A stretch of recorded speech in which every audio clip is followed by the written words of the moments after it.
नमस्कार दोस्तों, माँ स्टोरीज एंड कोट्स में आप सभी का हार्दिक स्वागत है। भगवान श्री कृष्ण और हनुमान जी की बहुत ही सुंदर कथा। श्री कृष्ण भगवान द्वारिका में रानी सत्यभामा के साथ सिंहासन पर विराजमान थे। निकट ही गरुड़ और सुदर्शन चक्र भी बैठे हुए थे। तीनों के चेहरे पर दिव्य तेज झलक रहा था।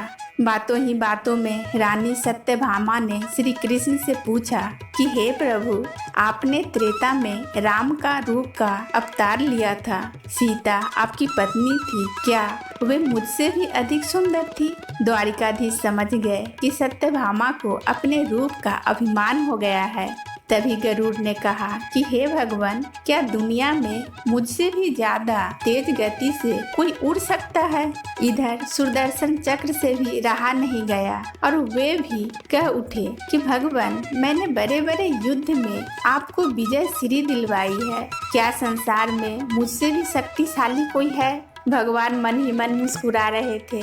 वे जान गए थे कि उनके इन तीनों भक्तों को अहंकार हो गया है और इनका अहंकार नष्ट करने का समय आ गया है। ऐसा सोचकर उन्होंने गरुड़ से कहा कि हे गरुड़, तुम हनुमान के पास जाओ और कहना कि भगवान राम माता सीता के साथ उनकी प्रतीक्षा कर रहे हैं। गरुड़ भगवान की आज्ञा लेकर हनुमान को लाने चले गए। इधर श्री कृष्ण ने सत्यभामा से कहा कि देवी, आप सीता के रूप में तैयार हो जाएं। और स्वयं द्वारिकाधीश ने राम का रूप धारण कर लिया। श्री कृष्ण ने सुदर्शन चक्र को आज्ञा देते हुए कहा कि तुम महल के प्रवेश द्वार पर पहरा दो और ध्यान रहे कि मेरी आज्ञा के बिना महल में कोई प्रवेश न करे। भगवान की आज्ञा पाकर सुदर्शन चक्र महल के प्रवेश द्वार पर तैनात हो गए। गरुड़ जी ने हनुमान जी के पास पहुंचकर कहा, हे बानर श्रेष्ठ, भगवान राम माता सीता के साथ द्वारिका में आपसे मिलने के लिए प्रतीक्षा कर रहे हैं। आप मेरे साथ चले,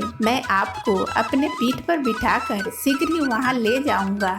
हनुमान जी विनय पूर्वक गरुड़ से बोले, आप चलिए, मैं आता हूँ। गरुड़ जी ने सोचा, पता नहीं यह बूढ़ा बानर कब पहुँचेगा। खैर, मैं भगवान के पास चलता हूँ। यह सोचकर गरुड़ शीघ्रता से द्वारिका की ओर उड़े। पर यह क्या, महल में पहुंचकर गरुड़ देखते हैं कि हनुमान जी तो उनसे पहले ही महल में प्रभु के सामने बैठे हैं। गरुड़ जी का सिर लज्जा से झुक गया। तभी श्री राम ने हनुमान जी से कहा कि पवन पुत्र, तुम बिना आज्ञा के महल में प्रवेश कैसे कर गए? क्या तुम्हें किसी ने प्रवेश द्वार पर रोका नहीं? हनुमान जी ने हाथ जोड़ते हुए शीश झुकाकर अपने मुंह से सुदर्शन चक्र को निकालकर प्रभु के सामने रख दिया। हनुमान जी बोले, हे प्रभु, आपसे मिलने से मुझे इस चक्र ने रोक रखा था, इसीलिए इसे मुंह में रखकर मैं आपसे मिलने आ गया। मुझे क्षमा करें। भगवान मन ही मन मुस्कुराने लगे। हनुमान जी हाथ जोड़ते हुए प्रभु श्री राम से कहते हैं, हे प्रभु,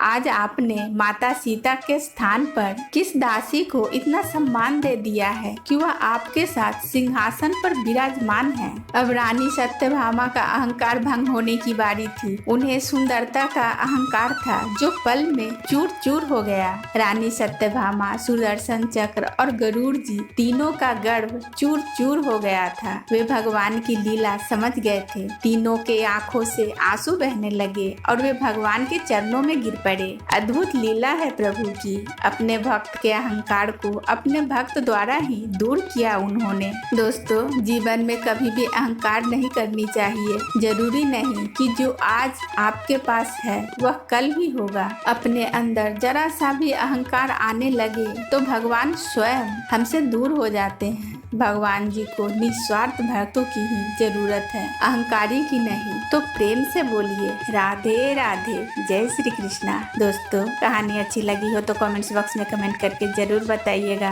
वीडियो को लाइक कर दीजिएगा और इसी तरह की कथा सुनने के लिए मेरे चैनल को सब्सक्राइब कर लीजिएगा और इसे ज्यादा से ज्यादा लोगों में शेयर कर दीजिएगा। दोस्तों, बहुत बहुत धन्यवाद।